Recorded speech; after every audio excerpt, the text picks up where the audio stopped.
Brothers and sisters, thank you for joining Mother and Refuge of the End Times.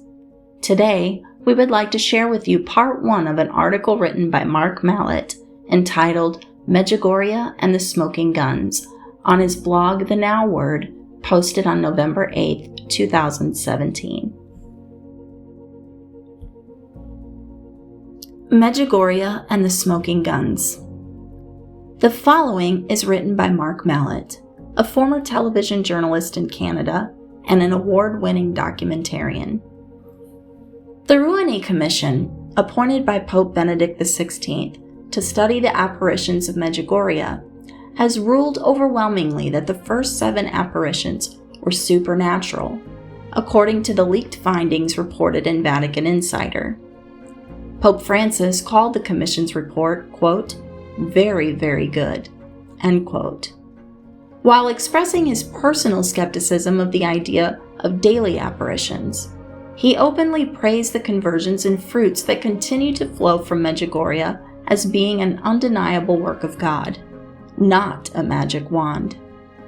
Indeed, I've been getting letters from all over the world this week from people telling me about the most dramatic conversions they experienced when they visited Medjugorje, or how it is simply an oasis of peace. Just this past week, someone wrote to say that a priest who accompanied her group was instantly healed of alcoholism while there. There are literally thousands upon thousands of stories like this. I continue to defend Medjugorje for this very reason. It is achieving the purposes of Christ's mission, and in spades. Really, who cares if the apparitions are ever approved as long as these fruits blossom? The late Bishop Stanley Ott of Baton Rouge, Louisiana, asked St. John Paul II, quote, Holy Father, what do you think of Medjugorje? The Holy Father kept eating his soup and responded, Medjugorje. Medjugorje? Medjugorje. Only good things are happening at Medjugorje. People are praying there. People are going to confession. People are adoring the Eucharist. And people are turning to God. And only good things seem to be happening at Medjugorje. End quote.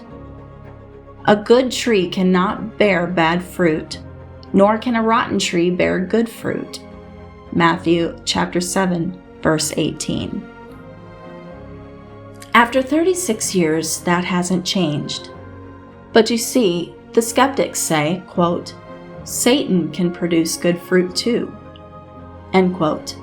They're basing this on St. Paul's admonition, quote, such people are false apostles, deceitful workers who masquerade as apostles of Christ. And no wonder, for even Satan masquerades as an angel of light. So it is not strange that his ministers also masquerade as ministers of righteousness. Their end will correspond to their deeds, end quote. 2 Corinthians chapter 11, verses 13 through 15. Actually, St. Paul is contradicting their argument, for he also says that you will know a tree by its fruit. Quote, their end will correspond to their deeds, end quote. The conversions, healings, and vocations we've seen from Medjugorje over the past 3 decades have overwhelmingly shown themselves to be authentic, as many of them too are bearing the authentic light of Christ wherever they go. And those who know the seers attest to their humility, integrity, devotion, and holiness. Satan can work lying signs and wonders, but good fruits? No. The worms will eventually come out. Ironically, Jesus himself points to the fruits of his mission as evidence of his authenticity. Quote, Go and tell John what you have seen and heard. The blind regain their sight, the lame walk, lepers are cleansed, the deaf hear, the dead are raised, the poor have the good news proclaimed to them, and blessed is the one who takes no offense at me. End quote. Luke chapter 7, verse 22 through 23. Indeed, the Sacred Congregation for the Doctrine of the Faith refutes the notion that the fruits are irrelevant. It specifically refers to the importance that such a phenomenon, quote, bear fruits by which the Church herself might later discern the true nature of the facts, end quote. Medjugorje's claims are no less overwhelming. With over 400 medically documented healings, over 600 documented vocations to the priesthood, and thousands of worldwide apostolates. But many do take offense at these, as skeptics still insist the tree is rotten, which really raises a valid question as to what spirit they are now operating under. Doubts and reservations? Fair game. Actively trying to destroy and discredit one of the greatest hotbeds of conversions and vocations? That is contrary to what the Church and even the Bishop of Mostar has asked for. Quote, we repeat the absolute need to continue deepening the reflection as well as prayer in the face of whatever alleged supernatural phenomenon until there is a definitive pronouncement, end quote. Dr. Joaquin Navarro-Valls, head of the Vatican Press Office, Catholic World News, June 19, 1996. According to Medjugorje's most vocal opponents, all of this is nothing but a demonic deception, a great schism in the making.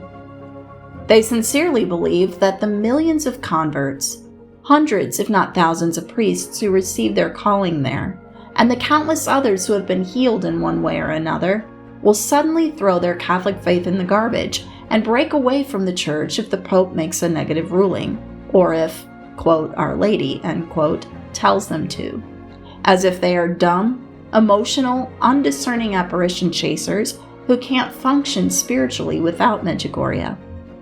In truth, the rumor is that the Pope is expected to make Medjugorje into an official Marian shrine to ensure the solid pastoral care of pilgrims.